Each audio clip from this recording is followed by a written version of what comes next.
A pregnant wife. A hidden past. A shocking discovery. When Lakeisha Monroe stumbled upon her husband's dark secret, the outcome was nothing short of deadly. But was it self-defense, or a cold-blooded act of betrayal? Before we dive in, hit that subscribe button and turn on notifications. We bring you shocking true crime stories every week, and trust me, you won't want to miss what's coming next. And if you're already a subscriber, let us know in the comments, do you believe Lakeisha was justified? Let's get into it. Lakeisha Monroe and Jamarcus Devereaux seemed like the picture-perfect couple. Newlyweds living in a quiet Texan town, they were preparing to welcome their first child into the world.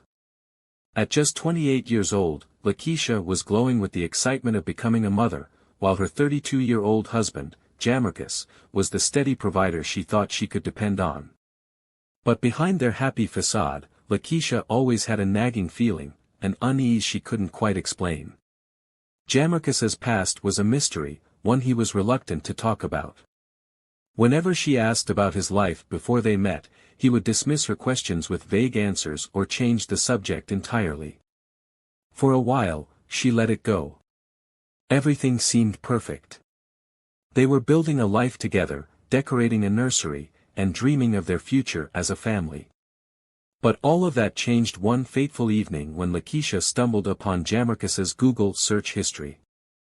The seemingly innocent act of borrowing their shared laptop turned into a chilling revelation. What she found wasn't just strange, it was horrifying. In that moment, her world came crashing down, and the man she thought she knew became a stranger cloaked in secrets. It was a quiet, still night in their home, nothing seemed out of the ordinary. Lakeisha was sitting in the living room, the soft hum of the ceiling fan the only sound in the otherwise silent house. Jamarcus had gone to take a shower, leaving her alone for the moment. She was tired, but as usual, she decided to take a quick look at their shared laptop to catch up on some things. As she opened the laptop, the soft glow of the screen bathed her face in light. She started browsing casually, unaware of the storm that was about to hit her. But some instinct, made her pause when she glanced at the search history. At first, it seemed like the usual random assortment of internet searches, recipes, weather updates, trivial things, but then her eyes locked onto one search that didn't sit right: how to erase criminal records in Texas. Lakeisha's breath caught in her throat.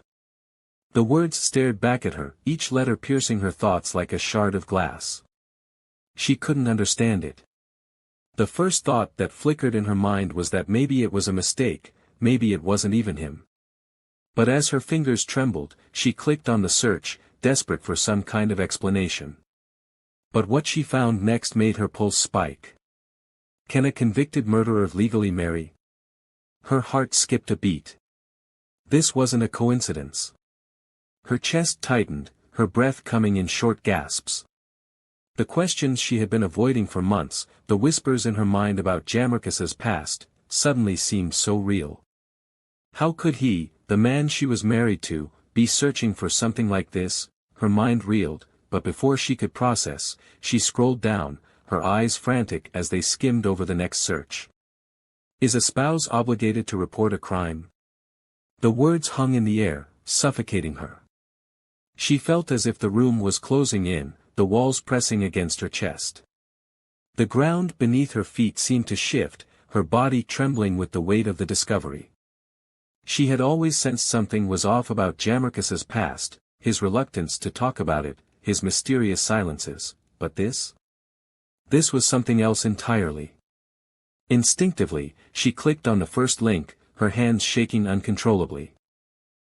A public record popped up on the screen, and as the page loaded, her stomach twisted into a tight knot. There it was, his name, clear as day, Jamarcus Devereaux, a convicted murderer. Her vision blurred as she read the details of the crime. 10 years ago, he had been convicted for a brutal killing, a life taken in cold blood. The same man who held her at night, whispered sweet things in her ear, and promised a future with their unborn child had been someone else entirely. The world around Lakeisha seemed to collapse in on itself. She felt as though she were drowning, trapped in a nightmare that she couldn't wake up from. The man she had trusted, the man she had given her heart to, was nothing like she had thought. And as the truth burned into her soul, the reality of what she had uncovered felt like a punch to the gut, each word on that screen driving her deeper into disbelief. She could barely breathe, her mind scrambling to make sense of it all. The feeling of betrayal was unbearable, yet the question that screamed in her mind was simple: how had she missed this? How had Jamarcus hidden this dark, terrifying truth from her for so long? The tension in the room was suffocating. The once comfortable atmosphere of their home now felt like a pressure cooker, with Lakeisha standing at the precipice of a storm she had never imagined. Her fingers gripped the laptop tightly, her knuckles white with the weight of the truth she had just uncovered. Jamarcus had just stepped out of the shower, steam still rising from the bathroom, unaware that his entire life was about to be exposed. "Lakeisha, what's going on?" Jamarcus asked, his voice light but his eyes narrowing as he took in the rigid set of her shoulders. With a flash of anger, Lakeisha spun around, the laptop open in her hands like a weapon. She shoved it toward him, her voice trembling with fury. "What is this?" she demanded. The words she had discovered felt like poison on her tongue. "What is this, Jamarcus? Why is your search history full of things like, how to erase criminal records in Texas, and asterisk, can a convicted murderer legally marry? Asterisk." Jamarcus's face drained of color. His eyes flicked nervously from the screen to her face, then back again. He stammered, his words rushing out like an excuse he wasn't fully prepared to give. It's nothing. Just curiosity, Lakeisha. It doesn't mean anything, I swear." But Lakeisha wasn't having it. The man she had trusted, the man who had promised her the world, was suddenly a stranger in front of her. Asterisk nothing asterisk. Her voice was sharp, each word like a blade. "You're a convicted murderer, Jamarcus. How could you hide this from me? How could you lie to me for years?" The air between them grew heavy with every word. Jamarcus took a deep breath, his hands beginning to shake slightly as he tried to regain control of the situation. "That was a long time ago. I've changed. I'm not that person anymore, Lakeisha." His voice softened, but there was a tightness to it, a hint of desperation as he stepped closer to her. "Please, just calm down. I've worked so hard to put all that behind me. You know I'm not like that anymore." Lakeisha's pulse was racing. She could feel her heart hammering against her chest, the pounding in her ears drowning out everything else. She couldn't believe what she was hearing. Asterisk you've changed, asterisk how? How could you hide something like this? How could you lie to me? I've been carrying your lies for years, Jamarcus. And now I find out that the man I married, asterisk the father of my child asterisk, is a murderer. Her voice cracked, but she fought to keep control. Jamarcus's eyes flashed with frustration. He stepped forward again, his hand outstretched as if to calm her. "I said I've changed. What do you want me to do? I can't change the past, but I've been trying, Lakeisha." His voice was growing louder, his tone harsher. "You're blowing this out of proportion. It's not like that anymore." But Lakeisha wasn't listening anymore. The words felt like knives, each one twisting deeper into the wound of betrayal. She could feel her breath quicken, her chest tightening with fear and rage. He was becoming more aggressive, defensive in a way she had never seen before. The man she thought she knew, the man she had loved, was slipping further away, and in his place stood someone she no longer recognized. Suddenly, a sharp jolt of fear cut through her. She was pregnant. And in that moment, all she could think about was her baby. The fear for her unborn child's safety surged through her like a flood, drowning out the noise in her head. What if this anger, this violence, was something deeper in him? What if he snapped? She couldn't take that chance. As she stood frozen for a moment, her gaze fell to the nightstand beside her, the gun. It was cold, dark metal, resting there almost innocently, but in that instant, it felt like the only thing that could protect her. Her heart pounded louder as her hand reached out toward it, her fingers trembling as they wrapped around the grip. Jamrkus saw the movement and froze, his eyes widening in panic. "What the hell are you doing?" His voice was a mix of fear and disbelief, but Lakeisha's mind was no longer her own. The gun felt like the only thing grounding her in this madness. She gripped it tightly, the weight of it suddenly anchoring her. She wasn't sure what she would do, but the desperation coursing through her veins made her feel like it was the only way to ensure she and her baby were safe. The room was spinning, the tension suffocating, as her hand trembled, the barrel of the gun pointed downward. Jamrkus backed away slowly, his eyes flicking between her and the weapon in her hand. "Lakeisha, you don't want to do this. You don't need to do this." His voice had shifted, now pleading, desperate, but the fear in his eyes was undeniable. But Lakeisha wasn't backing down. The woman who had trusted him, the woman who had been lied to, was gone. All that was left was the protective mother who would do anything to ensure her child's safety. Fear, anger, and betrayal surged through her like a tidal wave, and in that moment, everything became crystal clear. She was not just fighting for her life, she was fighting for her future, for her baby's future. The room was silent now, save for the sound of her labored breathing. And for a brief, suspended moment, it felt like time had stopped. The air was thick with the heavy scent of fear and blood as Lakeisha stood frozen in the bedroom, her eyes locked on the lifeless body of her husband. Jamrkus Devereaux lay sprawled on the floor, his chest a gory testament to the violence that had erupted in their home. The 2 shots had been quick, efficient, but in the aftermath, the silence was deafening. Her heart was pounding so loudly in her ears that she barely heard the ringing of her phone. With trembling hands, she grabbed it, pressing it to her ear, barely able to form words. "Please, please, you have to come," she cried into the 911 dispatcher. Her voice was strained, frantic, each word spilling out as though she could barely breathe. He's dead. I had to. I had no choice. I thought he was going to hurt me, hurt our baby." Her words faltered as the reality of what she had done began to sink in, her body racked with panic. She felt her legs give way beneath her, but she didn't dare sit down.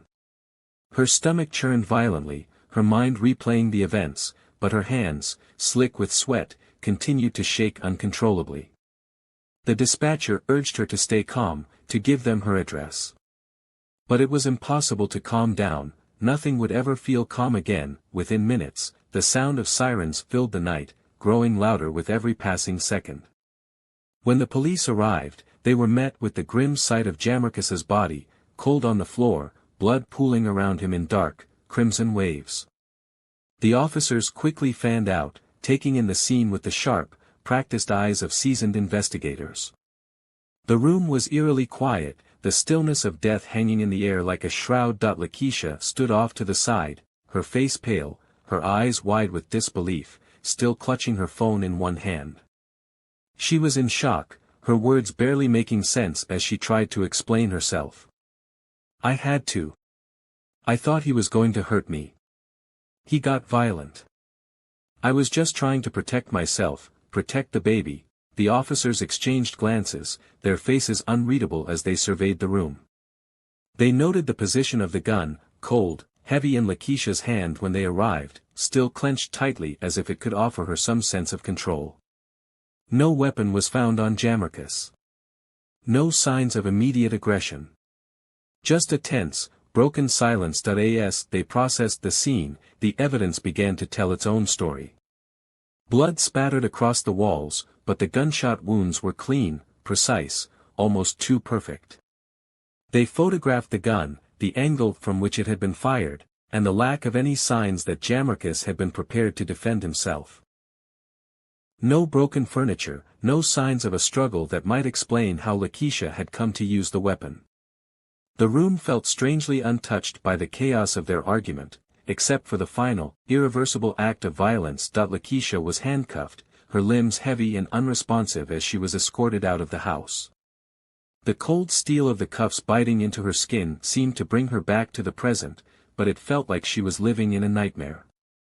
The flashing red and blue lights outside reflected in her wide, dazed eyes as she was placed into the back of a police car. Her mind was spinning. Jamarcus was gone. The life she had imagined for herself, for her child, had shattered in an instant. And now, she was a suspect. The very man she had loved and trusted was dead, and she was left to explain her actions, she whispered to herself, barely audible, as she stared out the window. I had no choice. I had no choice. But somewhere deep inside, she wondered if the truth would be enough. Would they believe her? Would they see the fear, the desperation, that had driven her to pull the trigger? Or was the story already being written, one where a woman in a moment of rage took matters into her own hands, crossing the line from self-defense to something darker? The officers continued their investigation, gathering the evidence, speaking with neighbors, piecing together the fragments of the night. As they combed through Lakeisha's statements, they noted the inconsistencies, the cracks in her story that raised more questions than they answered. Could it have been self-defense? Or was there more to this tale than met the eye? But for Lakeisha, the most pressing question was whether anyone would believe that she had been pushed too far, driven to the brink by fear of the man she thought she knew. The man she had once trusted. The man who had turned out to be someone else entirely. The courtroom was electric with tension as Lakeisha Monroe took the stand. Her hands trembled as she clasped them together in her lap, her eyes red from days of sleeplessness and the emotional toll of the trial. The weight of her testimony hung heavily in the air, each word she spoke carrying the trauma of that fateful night. Her voice was soft but unwavering as she began, recounting the gut-wrenching moment she stumbled upon Jamarcus's dark past. I didn't know. I didn't know any of this, she said, her words thick with disbelief. Her voice faltered when she described discovering the search history on the shared laptop, how it felt like the floor had been ripped out from under her. When I saw it, all I could think about was our baby. I had to protect him. I had to protect myself. She paused, her eyes filling with tears. I never wanted it to end like this. Every person in the courtroom was glued to her, the quiet grief in her voice echoing through the room. Lakeisha's face twisted with the pain of having loved and trusted a man who had kept the darkest secret of all, one that had the power to destroy her world. The room was still, as though even the air around them held its breath. Her testimony painted a vivid image of her state of mind when the argument escalated. She spoke of fear, real, bone-deep fear, fueled by the shock of what she had learned about Jamarcus. I wasn't just scared for me, I was scared for my baby. I didn't know what he was capable of, Lakeisha whispered. The room felt colder as she continued, detailing the heated confrontation that led to the shooting. He didn't seem like the same man. He wasn't apologetic. He didn't seem afraid, and that scared me even more. But the prosecution was quick to challenge her version of events. They questioned her every word, their tone cold and calculated. You had time to think, time to grab the gun. If you truly feared for your life, why didn't you run? Why didn't you call for help instead of resorting to violence? The prosecutor's voice rang out, sharp and unrelenting. The room was filled with murmurs as the question hung in the air. Lakeisha's chest tightened. She could feel the weight of their doubt, the suspicion. Her voice cracked when she tried to respond. I didn't know what else to do. I couldn't leave. I couldn't risk him coming after me, or our baby. The prosecution, however, pushed forward with the argument that there had been no immediate threat. They pointed to the lack of evidence suggesting Jamarcus had been armed or had physically attacked her. There was no sign that he was going to hurt you at that moment. You had a gun in your hand, and there's no evidence that he made any attempt to harm you. You had control of the situation. This wasn't self-defense. It was murder, they declared. Every word they spoke seemed to cut through Lakeisha, the doubt sinking deeper into her heart. Was she truly defending herself, or had her fear and anger clouded her judgment, pushing her to make a decision she could never take back? the prosecution's case was reinforced with chilling images from the crime scene. Photos of Jamarcus's lifeless body, sprawled across the floor, the blood pooling around him like an unmistakable symbol of violence. The weapon that Lakeisha had used was shown to the jury, its cold, metallic surface reflecting the harsh lights above. But more than the pictures, it was the silence in the room, the weight of the moment, that made it all feel so real.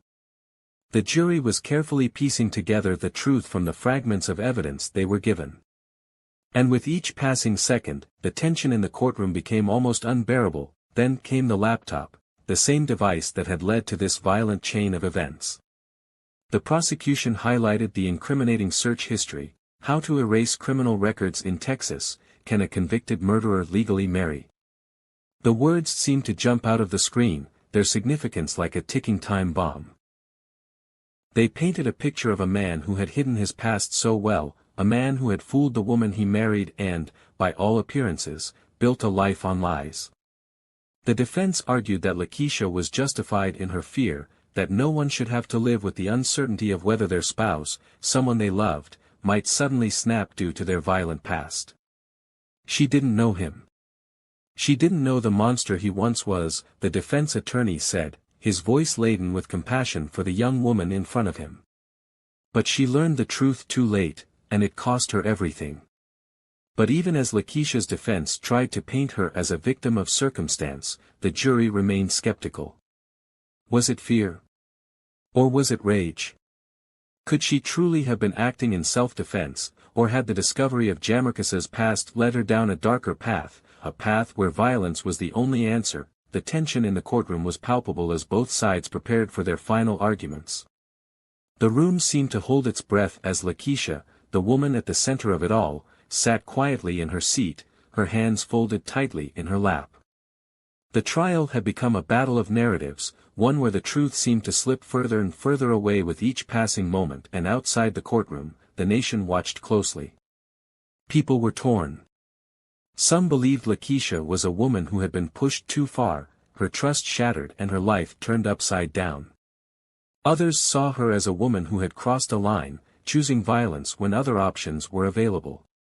The case had become a national symbol of the tension between justice, self-defense, and the consequences of betrayal. And now, the final decision would be in the hands of the jury, who would have to decide whether Lakeisha Monroe was a woman defending her family or a murderer who had allowed fear to lead her to a deadly choice. As the trial came to a close, the big question still loomed. Was Lakeisha truly protecting herself and her unborn child, or did betrayal push her to make a choice that would forever change the course of her life and perhaps even more troubling? Should Jamarcus's criminal past have mattered at all in this case? Could the discovery of his hidden history have justified Lakeisha's actions, or did it merely provide a convenient excuse for something darker, something more premeditated? Lakeisha's supporters will argue that she acted out of fear and desperation, trapped in a nightmare she never saw coming. But critics will point out that the line between self-defense and murder can be razor-thin, and that once that line is crossed, there's no turning back. What do you think? Was Lakeisha justified in her actions, or did betrayal lead her to take a life in cold blood? Drop your thoughts in the comments below. This case is one that raises some uncomfortable, but necessary, questions about trust, fear, and the consequences of keeping secrets. And don't forget, if you want more stories that'll keep you questioning everything, make sure you like, share, and subscribe. We'll bring you more shocking true crime cases that leave you on the edge of your seat. Until next time, stay curious, stay safe, and keep watching.